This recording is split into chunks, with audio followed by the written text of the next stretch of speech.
I run this show. Because you're listening to Know the Lore Overwatch.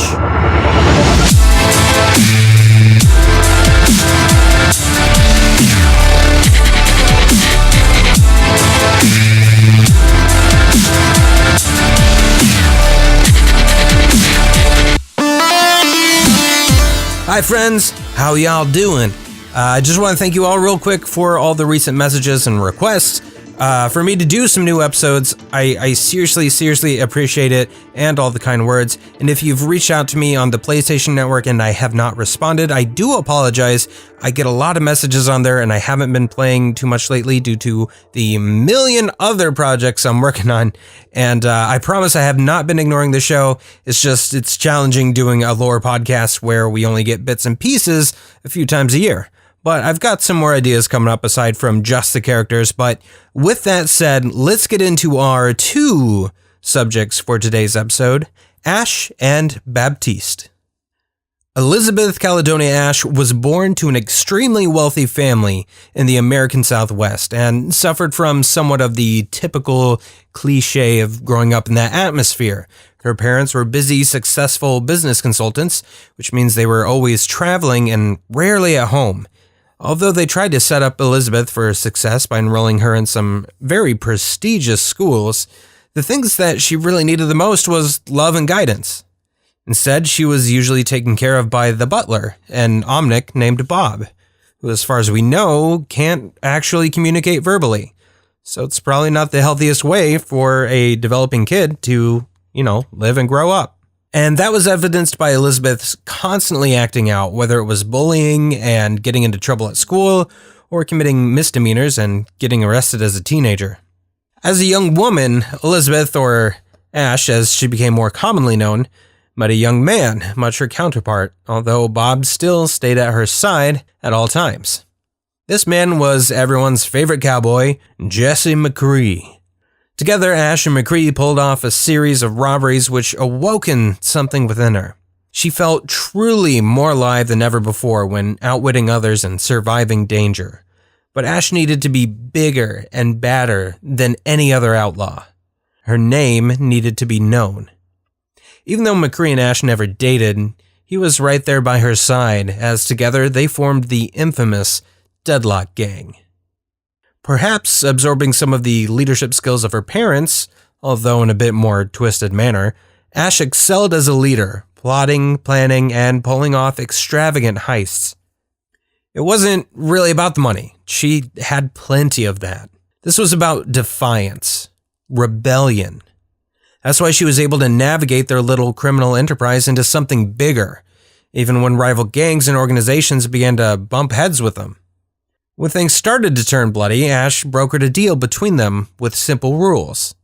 Keep your word, don't work with the law, respect the territory of others, and always punish betrayal. This ended the fighting so that they could again spend their time concentrating on pulling off jobs, which now also included illegal weapons trafficking. However, the uptick in crime did not go unnoticed, and Overwatch was tasked with stepping in. During a sting operation, several members of the Deadlock Gang were caught and arrested, including Jesse McCree, who later ended up joining Overwatch's Black Ops division, the one that actually busted them in the first place, known as Blackwatch. You can only imagine Ashe's anger when she finds out that McCree, the man who was family to her, ended up joining the law enforcement agency that put their members behind bars. Remember, always punish betrayal. And this would definitely have been a betrayal for Ashe. Alright, so let's do this typical fast forward 20 years later within the Overwatch universe. The Deadlock Gang is actually still around, but Overwatch is long gone. Still, Jesse McCree never came back to Ashe's side. While pulling off a planned heist of a hypertrain on Route 66, McCree finally comes forward, but not to help her. And definitely not to rejoin her. In fact, as we see in the reunion cinematic, McCree reveals that he was actually the one that tipped them off to the hypertrain's contents, and there was a crate amongst the manifest that he wanted himself. He basically manipulated Ashe and the gang for his own means. Obviously, this didn't sit well with her, and gunfire broke out. However, the usually stone-cold, collected Ashe was too distracted by her own anger at McCree, who eventually defeated and tied the gang up before stealing Ashe's hovercycle, which was adorned with a piece of a photograph. This was a photograph of Ashe and McCree together, back when family meant something. Did you like that dramatic little sentence there? I thought that'd be kind of fun. But Ashe is an awesome character voiced by the talented Jennifer Hale, and a ton of fun to play. And if you enjoy gun-toting characters like Ashe, but you also like healing, quiet down all you Genji mains, we know, then you'll be interested in playing the character we're going to talk about next. Jean-Baptiste Augustin was just a child when the Omnic Crisis ransacked his home of Tortuga in Haiti. He was a statistic, one of 30 million children orphaned during the war. He lost it all and could have easily fallen through the cracks of society with no family or resources. But that's just not who he is. As soon as he was able, he enlisted in the Caribbean Coalition, a pan-island military organization formed in response to the devastation of the Caribbean experienced at the hands of the Omnics.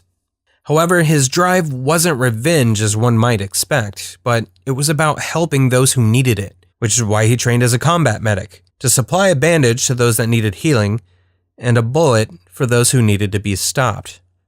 However, once his term of service ended, Baptiste had trouble finding anyone or anywhere that had a use for his particular skills. That is, until a mercenary outfit recruited him. Baptiste then found a new home and renewed purpose with this group, known as Talon. Talon largely profited off the chaotic aftermath of the Omnic Crisis. Whether Baptiste knew what they were doing at the time or not, he was living a good life and making a lot of money that he could put to good use, such as opening a medical clinic back in his hometown. But eventually Talon's missions either began to intensify or they were done hiding, as they began carrying out assassinations and the number of civilian casualties began to rapidly incline. Baptiste then found himself within that same cycle of violence that had originally destroyed everything he held dear.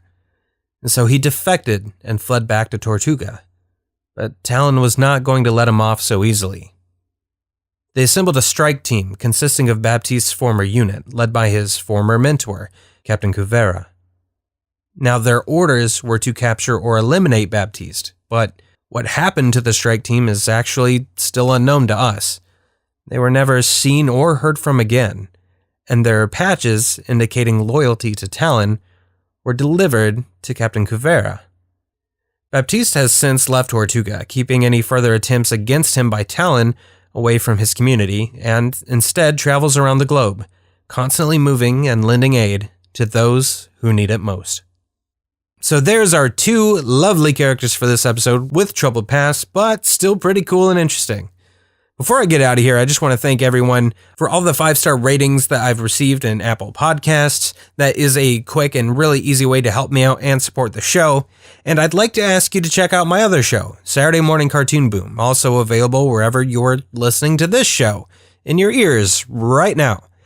And be on the lookout for 2 new podcasts coming up in the near future from the NerdSloth Network that will feature me as well. And you can also catch me occasionally streaming on Twitch if you go to twitch.tv/Slurrednerd, and all of those streams are also archived on the NerdSloth YouTube channel. So there's a whole bunch more stuff if you're interested, and more things coming down the line. So thank you again, everyone. And remember, I recommend not dying. Chris here. If you enjoy the show, please rate, like, subscribe, comment, or share, as every little bit you do helps the show. Know the Lore is recorded and produced by NerdSloth. More episodes can be found at nerdsloth.com, along with our other awesomely nerdy shows. Search for NerdSloth on social media such as Facebook, Twitter, and Instagram. Music heard during the show is the Overwatch Victory theme remixed by DJ Effiksha. Go to effiksha.com to hear more.